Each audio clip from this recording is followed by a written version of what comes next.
हिंदी साहित्य में एक ऐसे कवि हुए जिनके बारे में कहते हैं कि उनका साहित्य गोपालक जीवन का साहित्य है, एक ग्वाला जीवन का साहित्य है।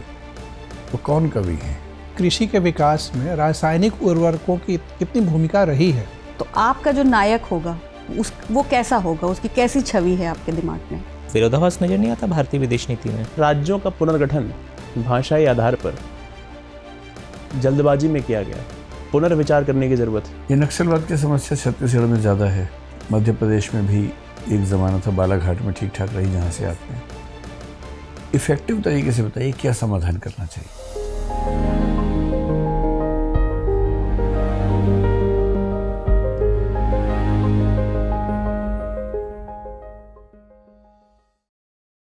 May I come in, sir? जी आइए।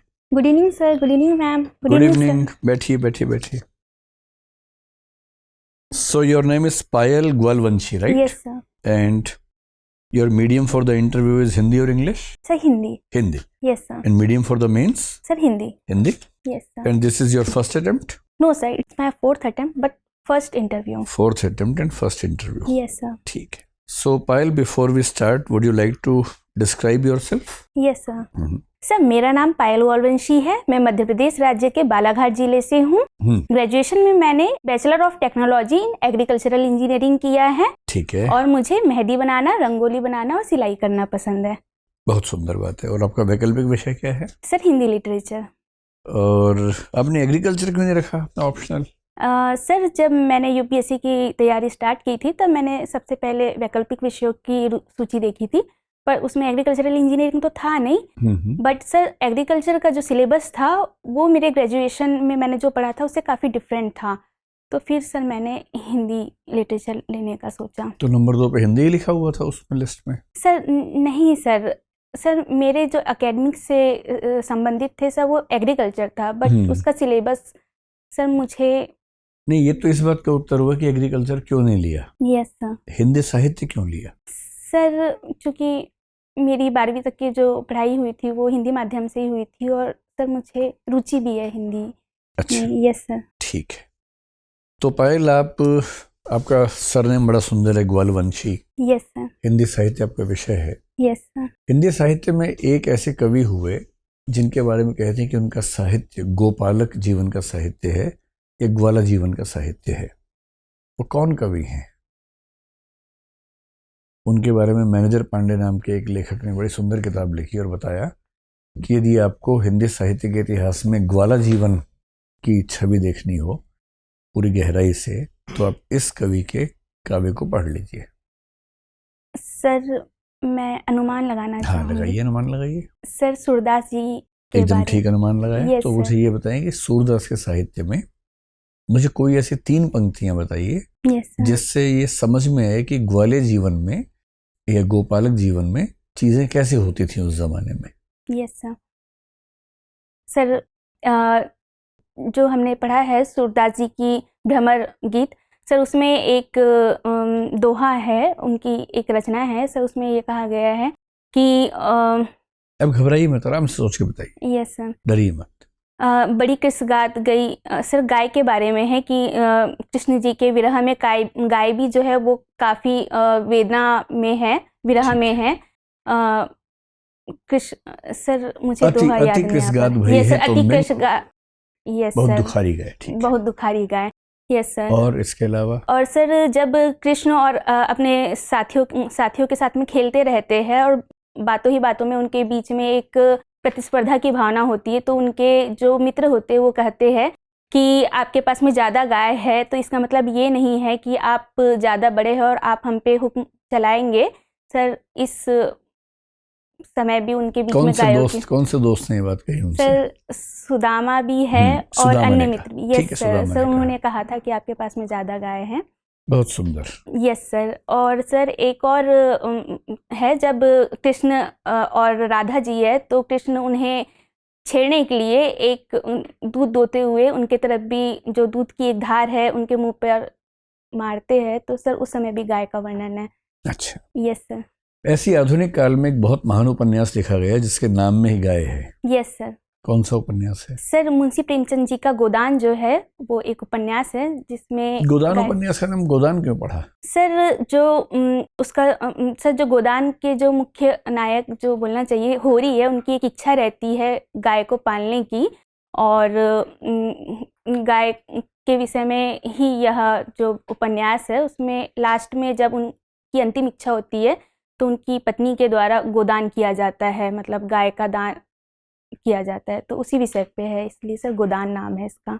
आजकल गोरक्षा को लेकर, गोपालन को लेकर पूरी एक इकोनॉमी, पॉलिटिक्स सब में बड़ी महत्वपूर्ण घटनाएं घट रही हैं। Yes sir.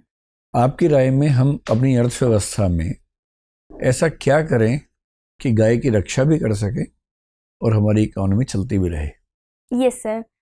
सर गाय सर इकोनॉमी में सर चूँकि हम दूध के उत्पादन में अभी विश्व में प्रथम स्थान पर है सर, तो गायों की रक्षा सर बहुत महत्वपूर्ण है। नहीं, जब गाय दूध देना बंद कर देती है, यस सर, उसके बाद गाय की प्राण रक्षा कैसे करें?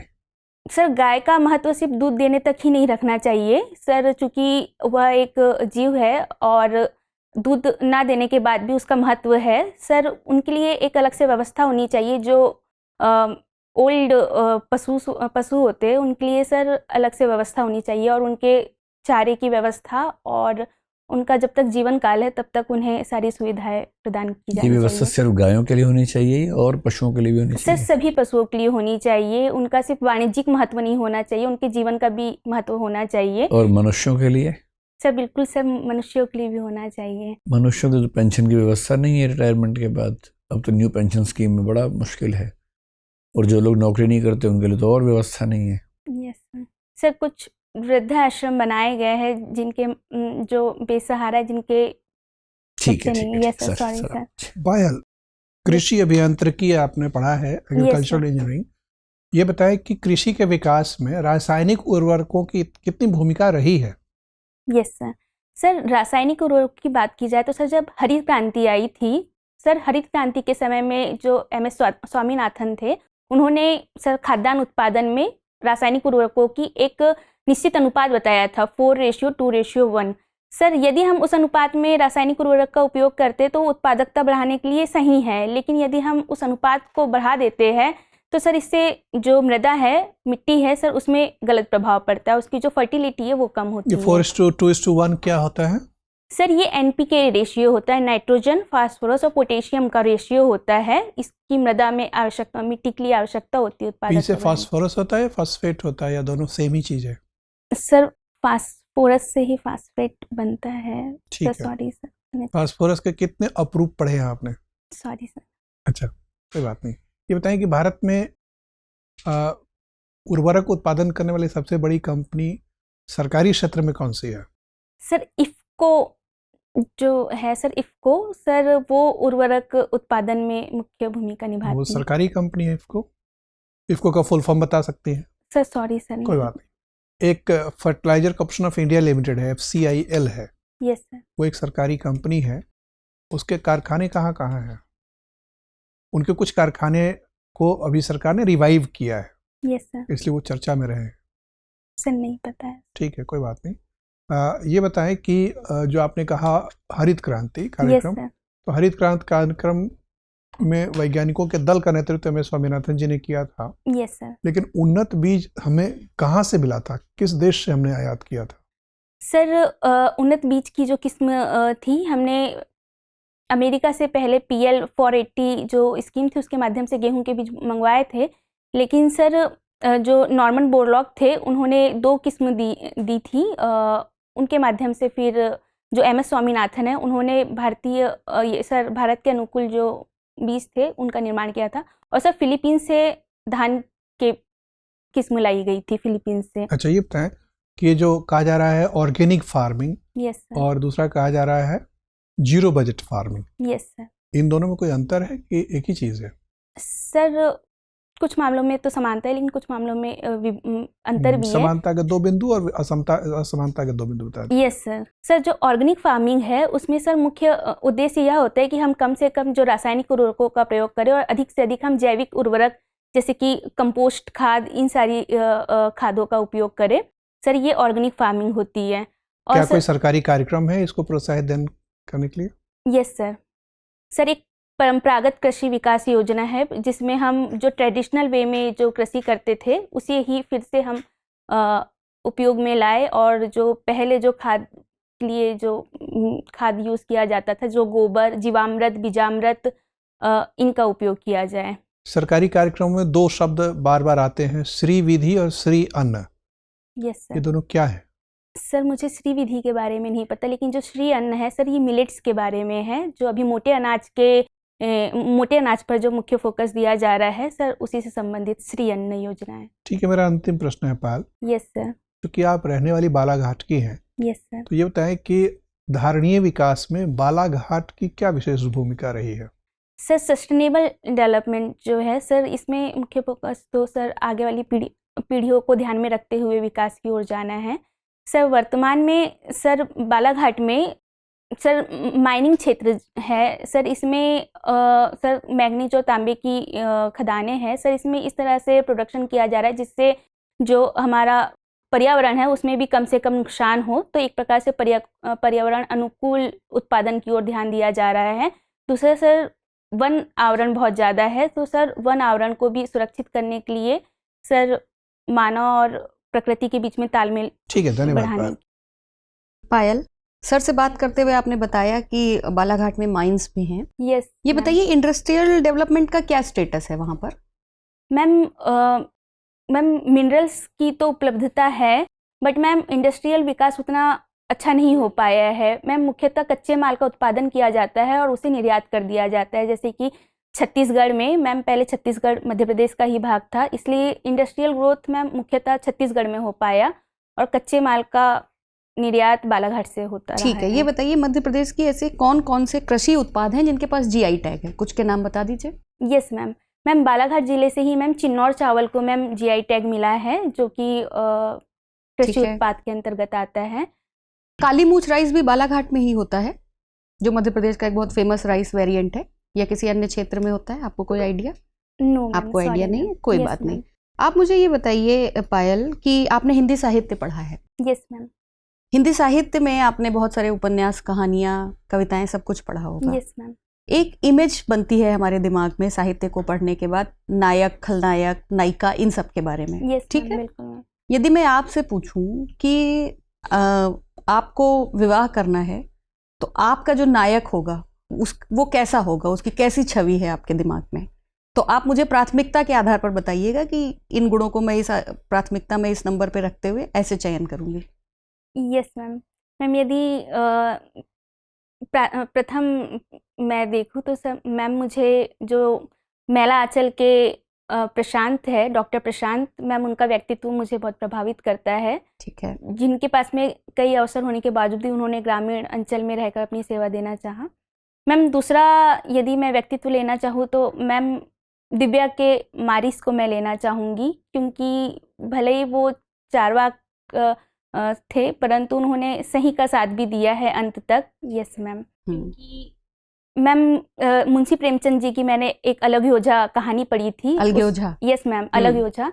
उसमें केदारनाथ करके एक व्यक्तित्व थे मैम, उनका भी चरित्र मुझे अच्छा लगा था कि उन्होंने अंत में अपनी जो भाभी थी उनसे विवाह किया था और अपनी संयुक्त परिवार की मर्यादा का सम्मान किया। ठीक है, ये बताइए पायल, आपको मेहंदी लगाना पसंद है? यस। मेहंदी में वो कौन सा केमिकल होता है जो हमारी स्किन के साथ रिएक्ट करके रेड कलर की वो हो जाती है?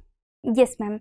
मैम मेहंदी में लाशोन एक केमिकल होता है जो हमारी जो बॉडी में मेलानिन और नाखूनों में जो केराटिन रहता है उससे क्रिया करने के बाद में लाल रंग देता है। तो अगर वो मेहंदी बालों पे लगाई जाए तो भी वो रेड कलर ही आएगा, ये कलर चेंज हो जाएगा? क्योंकि बहुत सारे लोग तो वो मेहंदी अपने बालों पे भी लगाते हैं। Yes ma'am. Ma'am red colour ही आता है, जो सफ़ेद बाल रहते हैं मैम वो रेड हो जाते हैं। वो रेड हो जाते हैं। Yes, श्योर हैं मैम। आप? मैम रेड तो नहीं, लेकिन कत्थई कलर सुनहरा। हाँ, तो मतलब वो सेम रिएक्शन बालों के साथ भी होता है जो स्किन के साथ होता है? मैम स्किन में मैम मेलानिन रहता है और बालों में केराटिन रहता है मैम, कलर तो मैम रेड। ठीक है, कोई बात नहीं। पायल, आप मुझे ये बताइए कि आपने तो कृषि की पढ़ाई की है और फिर आपने हिंदी साहित्य पढ़ा, मुझे कृषकों पर कोई एक दो पंक्तियां अगर आप सुना सकें। Yes ma'am. Ma'am Tulsidas ji ने कवितावली में लिखा है कि मैम उन्होंने किसानों की दुर्व्यवस्था के विषय में लिखा है कि खेती ना किसान को, भिखारी को ना भीख बली, बनी को बनी जना, चाकर को चाकरी। मैम इसमें उसने किसान के बारे में कहा है। ठीक है, ठीक है, thank you sir. Payal ji, yes sir. भाषा के कौन कौन से नेशनलिस्ट, हिंदी भाषा के खास करके कौन कौन से नेशनलिस्ट कवि थे यस जिन्होंने फ्रीडम स्ट्रगल को इंस्पायर किया? Yes sir. सर हिंदी भाषा के जी। यदि मैं लूँ, सर मध्य प्रदेश से ही है सर माखनलाल चतुर्वेदी जी। सर उन्होंने फ्रीडम स्ट्रगल में अपनी रचनाओं के माध्यम से स्वतंत्रता सेनानियों को प्रोत्साहित किया था। सुभद्रा कुमारी चौहान का भी जो झांसी की रानी कविता है वो भी बहुत वीर रस से भरी हुई कविता है। सर मैथिली शरण गुप्त की जो भारत भारती है सर, उसमें भी देश के अतीत पर गौरव किया गया है और प्रोत्साहित किया गया है। कोई अलगाववादी कवि भी थे क्या, जिसने, एक तो हमारे पास फ्रीडम स्ट्रगल में नेशनलिस्टिक कवि थे, क्या कोई सेपरेटिस्ट पोएट भी था, या थे कोई जिन्होंने भारत के विभाजन की बात करी थी? कोई ध्यान में है आपके? सॉरी सर, नहीं। चलिए कोई बात नहीं। ऐसा माना जाता है कि राज्यों का पुनर्गठन भाषाई आधार पर यस सर। जल्दबाजी में किया गया, पुनर्विचार करने की जरूरत है। कितना सहमत हैं आप इससे? सर चूंकि भाषाई आधार पर पुनर्गठन पर बहुत बड़ी वार्तालाप हुई थी, पहले से ही धरा आयोग बना, फिर जेवीपी, फिर उसके बाद में फजल अली सर। लेकिन वर्तमान में भी सर जो राज्यों के बीच में विभाजन भाषा के आधार पर एक बड़ा मुद्दा बना हुआ है सर। क्या वापस से हम लोग को रीऑर्गेनाइज नहीं करना चाहिए? विकास बनाम भाषा, क्या भाषा सही है कि विकास के आधार पर विभाजन करना चाहिए? सर भाषा के आधार पर सर विभाजन नहीं करना चाहिए, बल्कि लोगों को सामंजस्य के साथ में एक दूसरी भाषा का सम्मान करते हुए रहने के लिए जागरूक करना चाहिए मेरे हिसाब से। रीऑर्गेनाइजेशन की कोई ज़रूरत नहीं है, पुनर्गठन की, दोबारा राज्यों को। फिर मध्य प्रदेश से क्यों मांग उठ रही है फिर से? विदर्भा, ये आपका विंध्यान रीजन की, और बाकी राज्यों से भी मांग उठ रही है। क्या कारण है पुनर्गठन? मतलब कुछ राज्यों में तो भाषाई आधार पर लाभ पहुंचाया किसी न किसी राज्य को, परंतु आज 75 सालों के बाद जब से संविधान लागू हो गया, कितना हद तक वह निर्णय प्रासंगिक है आज के युग में? सर कुछ भाषा पर अपना भावनात्मक संबंध करते हैं और अलगाव की एक भावना सर देखी गई है कि भाषा के आधार पर भी। सर मुझे उतना आइडिया नहीं है। चलिए कोई बात नहीं। मेरा दूसरा आपसे सवाल है, यस सर। दक्षिण भारत और उत्तर भारत में हमेशा एक तरीके से दक्षिण भारत के राज्य उत्तर भारत के राज्यों एवं सरकारों को ये आरोप लगाते हैं कि उनके साथ भेदभाव होता है। Yes sir. क्या आपको लगता है कि कोई भेदभाव होता है डेवलपमेंटल फंड को लेकर के या फिर किसी और चीज़ को लेकर के? सर जो वित्त आयोग द्वारा जो पैसों का वितरण किया जाता है उसमें कई पैमाने होते, कई आधार होते हैं जिसके आधार पर किया जाता है, जैसे कि जनसंख्या नियंत्रण। सर चूँकि दक्षिण भारत के जो राज्य है उन्होंने जनसंख्या पे नियंत्रण किया है, तो उन्हें ऐसा लगता है कि हमारे इस प्रयास के बावजूद भी हमें कम सीटें दी जाती है, हमें फंड कम दिया जाता है। सर इस कारण से कहीं ना कहीं उनमें एक भावना ऐसी उत्पन्न हो जाती है कि हमारे साथ में भेदभाव किया जा रहा है। सर दूसरा, उनके जनसंख्या वितरण के कारण सर उन्हें फंड कम दिया जाता है। और सर भाषा के भी आधार पर देखा जाता है कि जो हिंदी को राष्ट्रभाषा बनाने की बात की जाती है, लेकिन दक्षिण भारत में हिंदी अभी क्या आपकी नज़र में भेदभाव होता है? सर भेदभाव तो नहीं है, ये एक समतामूलक समाज। सर जैसे कि वित्त का जो वितरण की बात की जाती है, चूँकि हमारे संविधान में समतामूलक समाज की स्थापना की बात की गई है कि जिस राज्य में अगर से कम संसाधन है तो हम उसे ज़्यादा देखकर एक समान लेवल में लाए। सर तो इस नज़रिए में तो ये गलत नहीं है। एक प्रकार से उत्तर भारत और दक्षिण भारत को ये समझाने की आवश्यकता है कि यह एक पूरा देश एक ही है, इसे दो भागों में विभाजित करना गलत है। अभी हाल ही में मध्य प्रदेश में चुनाव हुए। Yes sir. बड़ी चर्चित स्कीम्स चर्चा में थी, लाडली बहना स्कीम। सर। लेकिन बहुत सारे राज्यों में देखा गया कि सरकार बदल गई, और एक धुरा ऐसा है जो कहता है कि सरकार का बदलना ब्यूरोक्रेट्स और प्रशासनिक अधिकारियों की असफलता को दर्शाता है। कितनी सहमत हैं आप इस कथन से? सरकार का बदल जी, सर सरकार का बदलना प्रशासनिक अधिकारियों की असफलता को दर्शाता है। कितनी सहमत हैं आप इस कथन से? सर प्रशासनिक अधिकारियों की असफलता सर मैं इसे सही नहीं कहना चाहूँगी, क्योंकि जो प्रशासनिक अधिकारी होते हैं वो किसी दल से संबंधित नहीं होते हैं। वो तो सरकार में जो भी आए उनके साथ में तालमेल बिल्कुल बनाकर। बिल्कुल, बट वो तो कार्यपालिका का हिस्सा है, कार्य वही करते हैं, Yes, विधि sir. बनाता है संसद। Yes sir. तो कार्यपालिका जब अच्छा काम नहीं करेगी तो मुझे बताइए, क्या जनता का विश्वास, कॉन्फिडेंस रहेगा सरकार के ऊपर? तो इसी संदर्भ में कथन बोला गया है। कितनी हद तक सहमत हैं आप इस कथन से? सरकार का बदलना प्रशासनिक अधिकारियों की एक तरीके से विफलता का कारण है। सर मैं थोड़ा अनुमान ही लगाना जी। चाहूँगी इसमें, मुझे परफेक्टली नहीं पता है सर। चूँकि सरकार की जो भी योजनाएं होती है उन्हें जनता तक पहुंचाने का जो कार्य होता है वो कार्यपालिका जो प्रशासनिक अधिकारी होते हैं उन्हीं के माध्यम से होता है। तो सर हो सकता है कि उन योजनाओं का जनता तक उतने सही से कार्यान्वयन नहीं हुआ होगा, इसलिए सरकार में। Thank you. Sorry sir. Payal, yes sir. ये ग्रॉस नेशनल हैप्पीनेस का कॉन्सेप्ट किस देश ने दिया है? सर ग्रॉस नेशनल हैप्पीनेस का सर भूटान एक भूटान ऐसा ने दिया। देश है जिन्होंने खुशहाली पर जोर दिया। ठीक है। Yes sir. मध्य प्रदेश में इस के रिगार्डिंग क्या काम हुआ है? क्या कोई डिपार्टमेंट, मिनिस्ट्री बनाई गई है? सॉरी सर नहीं आपको पता है। जानकारी नहीं है? No sir. अच्छा। ये बताइए कि मध्य प्रदेश में जो Ken Betwa river interlinking project है, यस सर। इसके 2 फायदे 2 नुकसान बताइए। सर केन बेतवा नदी जोड़ो जो योजना है, इसके माध्यम से सर जो बुंदेलखंड का क्षेत्र है सर उस क्षेत्र में पानी की कमी है। तो जो केन नदी के माध्यम से बेतवा नदी में अगर से हम अतिरिक्त जल को दिया जाएगा तो वहाँ पे पीने का पानी और सिंचाई के लिए भी पानी की उपलब्धता होगी, जिससे जो वहाँ पे। Yes sir. ठीक है। नुकसान? सर नुकसान ये है कि सर जो केन नदी सर जो केन नदी वाला जो क्षेत्र है वो पन्ना टाइगर रिजर्व और पन्ना राष्ट्रीय उद्यान का क्षेत्र है सर। वहाँ पे बायोडाइवर्सिटी को नुकसान पहुँचेगा, साथों साथ सर कहीं ना कहीं डिफॉरेस्टेशन भी होगा और सर तो पुनर्वास। ऐसे में अगर हमें डेवलपमेंट और कंजर्वेशन के बीच में चुनना है, यस क्या सर। चुनना चाहिए? प्राथमिकता किसको देनी चाहिए? सर दोनों ही, पर्यावरण का संरक्षण और विकास दोनों ही वर्तमान परिदृश्य में बहुत महत्वपूर्ण है सर। हमें एक संतुलित विकास की ओर बढ़ना चाहिए। अगर सोचिए कि ऐसी स्थिति हो कि जहां एक ही को चुना जा सकता है, यस सर। मतलब ये आपके पास ऑप्शन नहीं है कि दोनों को साथ लेके चला जाए, यस ऐसे में किसको चुनना चाहिए, पर्यावरण या विकास? सर मैं पर्यावरण संरक्षण की ओर। ठीक है। Yes sir. ये बताइए कि इंडो पैसिफिक काफ़ी चर्चा में रहता है, यस सर। क्या है इसका विस्तार भारत के अनुसार? सर इंडो पैसिफिक एक ऐसा समुद्री क्षेत्र है जिसमें हिंद महासागर और प्रशांत महासागर का क्षेत्र आता है, जो कि कहाँ से कहाँ तक है, मतलब यस सर। बताइए। हिंद महासागर का जो पश्चिमी क्षेत्र है अरब सागर से होते हुए सर जो उत्तर अमेरिका और दक्षिण अमेरिका का जो ठीक है। क्षेत्र है सर वहाँ अब तक। ये बताइए कि इंडो पैसिफिक में भारत क्वाड का भी सदस्य है, यस सर। और अगर दूसरी तरफ देखा जाए तो एससीओ का भी सदस्य है, यस तो आपको कहीं विरोधाभास नजर नहीं आता भारतीय विदेश नीति में?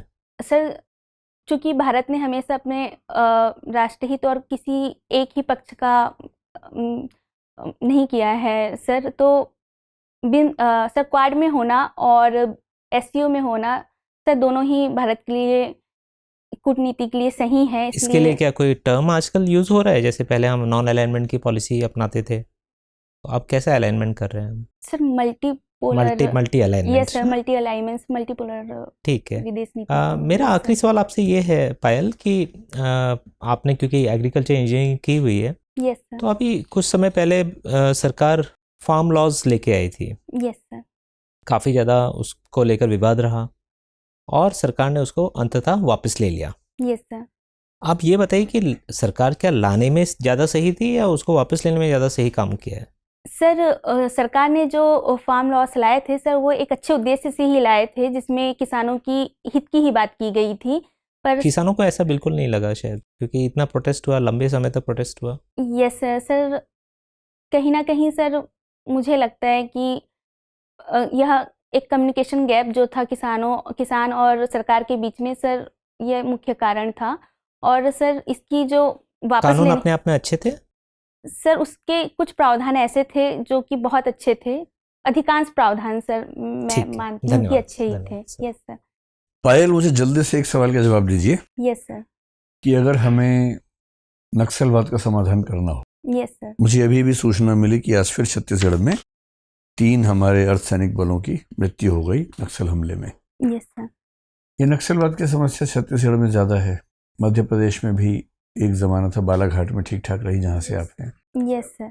इफेक्टिव तरीके से बताइए क्या समाधान करना चाहिए। नक्सलवाद का जन्म ही सर संसाधनों के असमान वितरण के कारण होता है कि कहीं ना कहीं सरकार हमारे साथ में भेदभाव करती है। सर प्रथम प्रयास तो यही होना चाहिए कि हमें उन जो नक्सलवाद से जुड़े हुए उनमें एक विश्वास जगाना होगा और एक प्रत्यक्ष वार्ता के माध्यम से उन्हें यह बताना होगा कि जो भी कार्य किए जा रहे हैं वो आपके हित में ही है सर। तो एक और सर दूसरा प्रयास जो सामुदायिक पुलिसिंग की जो बात की जाती है कि उस समुदाय में रहने वाले जो शिक्षित वर्ग है उनका उनके साथ में यदि प्रत्यक्ष वार्ता की जाए और उन्हें सरकारी योजनाओं के बारे में बताया जाए सर, तो इन सारे माध्यम से सर नक्सलवाद की समस्या को कुछ हद तक सर समाधान किया जा सकता अच्छी है। बात है पायल, बड़ा अच्छा लगा आपसे बात करके। अब आप जा सकती हैं, धन्यवाद। Yes sir, thank you, thank you. मैं आगे सर। यस यस यस, आइए। बहुत बढ़िया इंटरव्यू दिया आपने पायल। कौन सा आपका ये इंटरव्यू पहली बार यूपीएससी में? Yes sir. कब है एग्जाम आपका? इंटरव्यू कब है यूपीएससी में? 13 फरवरी।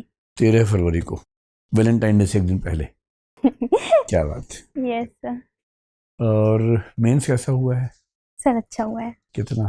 सर, सारे पेज भरे हैं और सर प्रेजेंटेशन अच्छी रखी है और सर अच्छा रहा है। मतलब कुछ ऐसा लगा नहीं कि ठीक ठाक सारे क्वेश्चन बन रहे थे। जो टेस्ट सीरीज थी उसमें नंबर अच्छे मिल रहे थे आपको? Yes sir. कितने मिल रहे थे?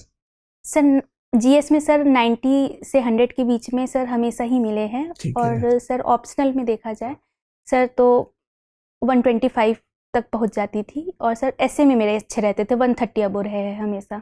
ऑप्शनल में 250 मतलब दोनों मिला के? यस सर, यहाँ के परफॉर्मेंस के, लेकिन सर वहाँ पे ठीक रहा था। एक ही व्याख्या गलत हुई है, यहाँ पे ज़्यादा गलत हो जाती थी। यानी 750 के आसपास आपकी रेंज कम से यस कम है सर, मैं मेंस भी में, उतना ही कैलकुलेट कर। है ना? Yes sir. तो यदि आप 180 190 लाएंगे तो आईएएस में आएंगे, नहीं तो आईपीएस। इंटरव्यू अच्छा है आपका।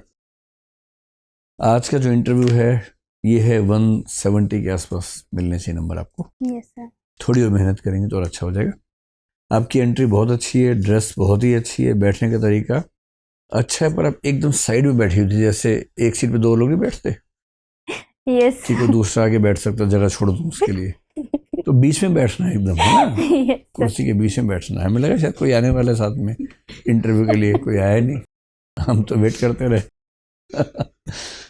तो बीच में बैठना, ठीक है। इंट्रो बहुत अच्छा दिया आपने। ग्वाल वंशी वाला ठीक से संभाल लिया। ग्वाला साहित्य पढ़ के जाना ठीक से। 3-4 अच्छी कविताएं याद करे जाना सूरदास वाली, और अपनी तरफ से मौका मिले तो बोल देना। गोदान ठीक हैंडल किया। काऊ इकोनॉमी को ठीक से पढ़ लीजिएगा, आजकल काऊ इकोनॉमी पे खूब चल रहा है, स्पेशली उत्तर प्रदेश में। Yes sir. गोरक्षक दल के लोग जो हमला करते हैं कुछ लोगों पे, ये legal issue, rule of law, वो सब भी देख लीजिएगा, ऐसे सवाल आ सकते हैं। एक्सप्रेशन आपको बहुत अच्छा, सबसे अच्छी बात है बहुत लाइवली है। आपसे बात करके लगता है कि जिंदा इंसान से बात चल रही है, वरना कई बच्चे इतने मुर्दा दिली से बात करते हैं कि हम थक जाते हैं। तो आपसे बात करके लगता है कि बहुत ही लाइवली, जिंदा, खुशनुमा और दिल से खुश रहने वाले बच्चे से बात चल रही है। ये आपकी अच्छी बात है। एक आप बीच बीच में कोशिश करती है कि मैं किसी से बात करते हो चेयरपर्सन को भी देख लूं। Yes sir. नहीं करना है। आप भरोसा रखिए, वो बैठा रहेगा, जाएगा नहीं कहीं। भरोसा रखिए, पूरे इंटरव्यू में ही बैठेगा। आप देखती हैं कि चला तो नहीं गया कहीं, ये भाव तो नहीं है मन में? सर कहीं कहीं पर फीडबैक में हाँ, ये तो कहा उनकी बात नहीं माननी है। ये सर कि 360 देखना है। 360 में तो पीछे वाला भी हो जाएगा। सर सॉरी सर वो 180 बोलते होंगे। Sir 180 sorry. तो यानी 360 कि में तो फिर मुझे ऐसे घूमना पड़ेगा। फीडबैक में ये कहा गया है कि बीच बीच में थोड़ा सा बाकी लोगों को भी देखना नहीं देखना है, यस सर। नहीं देखना है, भूल के भी नहीं देखना है। Okay sir. जिससे बात करना है सिर्फ उसको देखना उन्हीं है, को देखना बस। है। Yes sir. और भरोसा रखना है कि बाकी लोग बैठे हुए हैं, यस सर। कोई उठ के नहीं भागेगा वहां से, ठीक है। नक्सलिज्म पे अच्छा है, लेकिन मैं चाहता हूँ कुछ आप केस स्टडीज देती ना, कि सर जैसे छत्तीसगढ़ के एक गांव में नक्सलवाद की दिक्कत हुई तो वहाँ ये सॉल्यूशन किया गया, तो उससे लोगों ने पार्टिसिपेट किया डेवलपमेंट प्रोसेस में। यस न्यूटन फिल्म एक आई थी, यस न्यूटन फिल्म का जिक्र कीजिए। तो नक्सलवाद देखिए, बालाघाट मध्य प्रदेश के बहुत कम इलाकों में जहाँ नक्सलवाद ठीक ठाक रहा है, तो नक्सलवाद पर सवाल आएगा, मान के चलिए। और जैसे ही आप उत्तर कुछ तथ्यों के साथ और केस स्टडी के साथ देंगे ना, उसकी बात ये हो जाती है। कुछ उदाहरण दे के समझाना है, यस ठीक है। अब इफ को आपने ठीक नहीं बताया, एग्रीकल्चर में इतनी खतरनाक विद्यार्थी हैं, बीटेक किया हुआ है अपने, और अब इफ को नहीं बता रही हैं, यस तो इसका मतलब क्या है कि एग्रीकल्चर पे ध्यान से पढ़ लीजिए, संस्थाओं वगैरह को देख लीजिए। एक सवाल एनालिसिस पे पूछा सर ने, इलेक्टोरल पॉलिटिक्स पे, तो ऐसा लगा कि आप सिचुएशन वाले सवाल में डर रही हैं, जबकि इतनी स्मार्ट आप हैं, इतना अच्छा जवाब देती हैं, क्यों डर जाती हैं कि भाई इलेक्शन होता है, इलेक्शन में क्या क्या चीज़ें मैटर करती हैं। तो बताइए कि कई मामले हैं, जाति भी होती है, धर्म भी होता है, स्कीम्स भी काम करती हैं। ह्यूमन बिहेवियर इतना सीधा नहीं है कि आप एक चीज़ पे उंगली रखें और वो फाइनल हो गया। Voting behaviour is a part of human behaviour, और कई अलग अलग फैक्टर से मिलके वोटिंग बिहेवियर बनता है। उसमें कभी कास्ट हावी होती है, कभी धर्म हावी होता है, कभी इकोनॉमिक इश्यूज हावी होते हैं, कभी नेता का चेहरा भी हावी हो सकता है। तो ये जो मल्टीप्लिसिटी होती है ना चीज़ों की, उसको उस एनालिसिस में अपेक्षा थी, थोड़ा सा वीक रहा बोला। बालाघाट वाला जनरली बहुत अच्छा बताया आपने, इन मैडम को भी। नायक वाला सवाल आपने अपना हीरो बड़ा अच्छा चुना है। बारिश को चुना, सर पहले प्रशांत को, डॉक्टर प्रशांत और फिर बारिश। Yes, बहुत sir. बढ़िया, अच्छी चॉइस है आपकी। इंटरव्यू 13 फरवरी को है, उसके अगले दिन चुन लेना नायक अपना बढ़िया सा, है ना। मेहंदी वाला भी बड़ा अच्छा बताया आपने, शानदार बताया। विकास वर्सेस पर्यावरण में आपने पर्यावरण को वरीयता दी, ठीक है, लेकिन इसका उत्तर पता क्या होना चाहिए था कि सर अल्पकाल में विकास को प्राथमिकता दूंगी, दीर्घकाल में पर्यावरण को दूंगी, तो बैलेंस हो जाता है यस उससे सर, ऊपर, है ना। बिल्कुल। मेरी पर्सनल अंडरस्टैंडिंग, इंडिविजुअल अंडरस्टैंडिंग ये है कि आप 190-195 तक जा सकती हैं इसी बार। आज आपका जो लेवल है वो 170 के आसपास का है, Yes.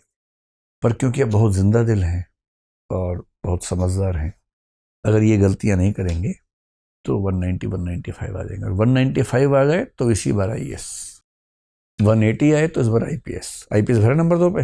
यस सर, बंदूक चला लेती हैं, तो चला वो सिखाएंगे यस बोलो, है ना। अभी चलानी भी नहीं है, वही चलानी है ट्रेनिंग में। Yes sir. चलिए, कुछ पूछना है आपको? सर मैं स्टार्टिंग में जैसे ही आपने गाय के विषय में कहा कि कुछ पंक्तियां सुनाए, सर पंक्तियां याद नहीं हो पाती उतने कोई अच्छे बात से, नहीं। या फिर ऐसे प्लेटफॉर्म में आके निकल ही नहीं पाती हाँ, हूँ अब याद कर लीजिए, हालांकि Yes, पूछने का बहुत कम स्कोप है, अपनी ओर से सुना देना। Yes sir. धेनु दुहत अति ही रति बाढ़ी, एक धार दोहनी पहुंचावत, एक धार जहाँ जहाँ प्यारी प्यारी ठाड़ी, ठाड़ी, यस सर। मोहन करते धार चलती पाए, मोहन की छवि ही अति ही बाढ़ी। ये पंक्ति जो आप सुनाना चाह रही थी, ये वो Yes, sir. पंक्ति है सूरदास की। या फिर खेलत में कोका को कोका गोसैया, को गोसैया, हरि हारे जीते श्री दामा, बरबस ही कत करत रसैया, रसैया, यस सर। अति अधिकार जनावत याते जाते अधिक तुम्हारी गैया। ये Yes, गैया sir. आ गया, चल छैया छैया नहीं है, गैया है। यस सर, इसलिए मैंने ये वाला कहा। हाँ, तो 2-3 लाइन याद करके जाइए ना, Yes, गैया sir. वाली, यस उससे काम चलाइए। वहां पर सूरदास इतना सुंदर काव्य लिख के गए हैं और आप उनको याद नहीं कर रही हैं, यस और नाम इतना सुंदर आपका ग्वालवंशी है। यस सूरदास माफ नहीं करेंगे फिर, है ना, पढ़ के जाना उनके बारे में, यस। ठीक है। Okay sir, all the best. Okay, thank you sir.